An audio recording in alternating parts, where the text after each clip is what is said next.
নমস্কার বন্ধুরা, সোনার কিচেন ঘরে তোমাদেরকে স্বাগত জানাই। তো আজ আমি তোমাদেরকে খুবই মজাদার একটা রেসিপি বানিয়ে দেখাবো। তো এই রেসিপির ভিডিওটি পুরো দেখার অনুরোধ রইল। আর রেসিপিটি যদি ভালো লাগে কমেন্ট করো, লাইক শেয়ার সাবস্ক্রাইব করে আমার পাশে থেকো। যারা এখনও পর্যন্ত আমার চ্যানেলটিকে সাবস্ক্রাইব করেছো তাদেরকে অসংখ্য ধন্যবাদ। যারা এখনও আমার চ্যানেলটিকে সাবস্ক্রাইব করোনি, অনুরোধ রইল আমার চ্যানেলটিকে সাবস্ক্রাইব করে আমার পাশে থাকার জন্য। যারা আমার ফেসবুক পেজ থেকে দেখছো তাদের কাছে অনুরোধ রইল ফেসবুক পেজটা একটা লাইক দিয়ে একটু ফলো করে দেওয়ার জন্য।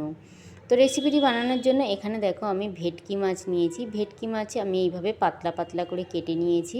তো আজ আমি বানাবো ভেটকি মাছের ফিশ ফ্রাই। তো ভেটকি মাছটা দেখো আমি এখানে ধুয়ে খুব ভালো করে পরিষ্কার করে নিয়েছি। নেওয়ার পরে দেখো আমি একটা মিক্সিং জার নিয়েছি। এই ভেটকি মাছের ফিশ ফ্রাই বানানোর জন্য আমি একটা মশলা বানাবো। তার মিক্সিং জার নিয়েছি। ওই মিক্সিং জারের মধ্যে আমি একটা পেঁয়াজ ছোট করে কেটে নিয়েছিলাম, ওই কাটা পেঁয়াজটা দিয়ে দিলাম। একটু আমি রসুন দিয়ে দিলাম, একটু আমি আদা দিয়ে দিলাম, দুটো আমি কাঁচা লঙ্কা দিয়ে দিলাম। ঝালটা অবশ্য তোমাদের পছন্দ অনুযায়ী কমিয়ে কিংবা বাড়িয়ে দিতে পারো। একটু আমি পুদিনা পাতা দিয়ে দিলাম। তবে পুদিনা পাতাটার যদি তোমাদের পছন্দ না হয় তোমরা কিন্তু নাও দিতে পারো। আর একটু আমি ধনে পাতা দিয়ে দিলাম। ধনে পাতার পরিমাণটা একটু আমি বেশি দিলাম। দিয়ে খুব ভালো করে একটা পেস্ট আমি তৈরি করে নিলাম। নেওয়ার পরে দেখো এখানে আমি একটা বাসন নিয়েছি। ওই বাসনের মধ্যে পুরো মশলাটা আমি দিয়ে দিলাম। দেওয়ার পরে ওই মশলার মধ্যে আমি একটু নুন দিয়ে দিলাম, একটু আমি গোলমরিচের গুঁড়ো দিয়ে দিলাম, হাফ পাতিলেবুর রস দিয়ে দিলাম,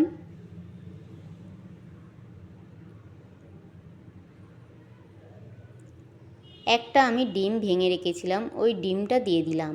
দিয়ে এবার সমস্ত উপকরণ খুব ভালো করে মশলাটার সঙ্গে আমি মাখিয়ে নেব। মশলাটার সঙ্গে খুব ভালো করে উপকরণগুলো মাখিয়ে নেওয়ার পরে আমি যে মাছটা নিয়েছিলাম আমি ওই মাছটা দিয়ে দিলাম। মাছটা দিয়ে খুব ভালো করে আমি মশলাটার সঙ্গে মাছটাও আমি খুব ভালো করে মাখিয়ে নেব। মাখিয়ে আমি 1 ঘন্টার জন্য আমি এই মশলার সঙ্গে মাখিয়ে মাছটা আমি 1 ঘন্টার জন্য রেখে দেব। 1 ঘন্টার মতন রাখলে কিন্তু এই মশলাটা মাছটা টেনে নেয়, তাতে কিন্তু ফিশ ফ্রাইটা খেতে দুর্দান্ত হয়। তো 1 ঘন্টা পরে দেখো এখানে আমি আর একটা বাটিতে 2টো ডিম নিয়েছি। ওই ডিমের মধ্যে একটু নুন দিয়ে দিলাম আর একটু গোলমরিচ গুঁড়ো দিয়ে দিলাম। দিয়ে খুব ভালো করে ডিমটা আমি ফেটিয়ে রেখে দেব। তো ডিমটা দেখো এখানে ফেটানো হয়ে গেছে। এবারে দেখো আমি এখানে একটু বিস্কুটের গুঁড়ো নিয়ে নিয়েছি। এটা আমি দোকান থেকে কিনে নিয়ে আসা বিস্কুটের গুঁড়ো। তোমরা চাইলে কিন্তু বাড়িতে যে পাউরুটিগুলো থাকে ওই পাউরুটি গুঁড়ো করেও কিন্তু এই ব্রেড ক্রাম্ব বানাতে পারো। তো তারপর দেখো এই বিস্কুটের গুঁড়োর মধ্যে আমি একটু নুন দিয়ে দিলাম, একটু আমি গোলমরিচ গুঁড়ো দিয়ে দিলাম। দিয়ে খুব ভালো করে আমি মিশিয়ে নেব। খুব ভালো করে আমি সমস্ত বিস্কুটের গুঁড়োটা খুব ভালো করে কিন্তু আমি মিশিয়ে নেব এইভাবে নুন আর গোলমরিচের গুঁড়োর মধ্যে।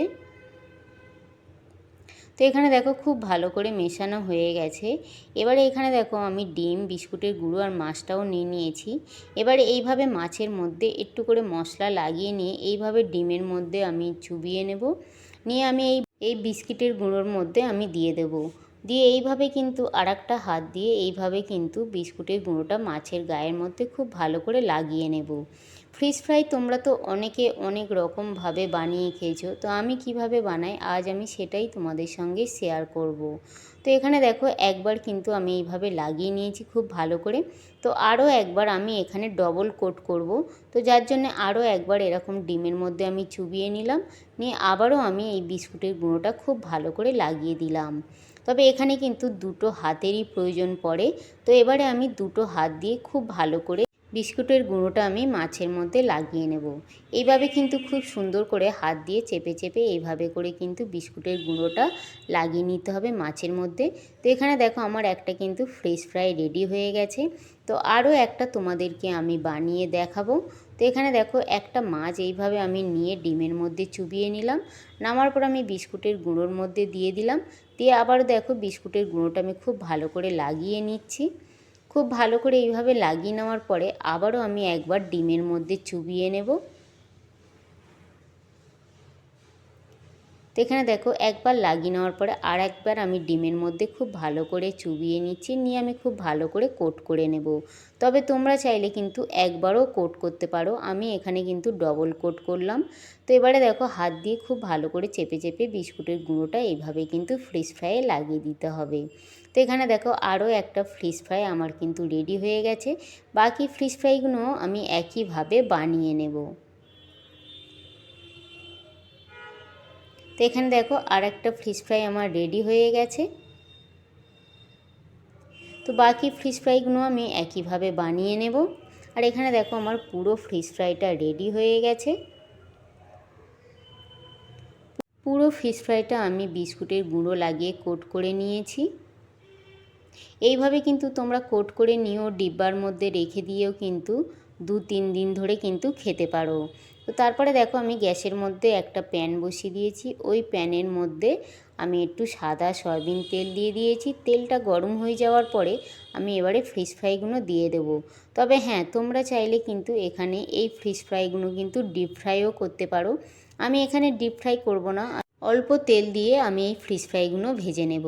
তো এখানে দেখো ফিশ ফ্রাইগুলো আমি দিয়ে দিলাম। দিয়ে দেওয়ার পরে একটা দিক খুব ভালোভাবে লাল হয়ে যাওয়ার পরে আমি আর একটা দিক উল্টে দেব। দিয়ে দুটো দিক আমি উল্টে পাল্টে খুব ভালো করে লাল লাল করে আমি এই ফিশ ফ্রাইগুলো ভেজে নেব।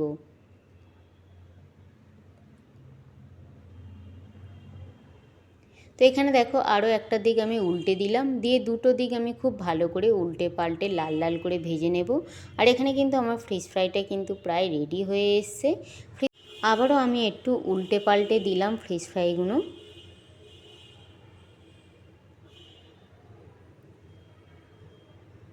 তো এখানে দেখো খুব ভালোভাবে কিন্তু ফিশ ফ্রাইগুলো ভাজা হয়ে গেছে, একদম দেখো লাল লাল হয়ে গেছে। এইভাবে উল্টে পাল্টে ফিশ ফ্রাইগুলো কিন্তু লাল লাল করে ভেজে নিতে হবে। এবারে দেখো ফিশ ফ্রাইগুলো কিন্তু আমি উঠিয়ে নিচ্ছি। এখানে কিন্তু ফিশ ফ্রাইগুলো পরিবেশন করার জন্য পুরোপুরি রেডি। এর থেকে বেশি লাল লাল করলে কিন্তু ভালো লাগবে না খেতে। তো এবারে কিন্তু ফিশ ফ্রাইগুলো আমি তুলে নিলাম।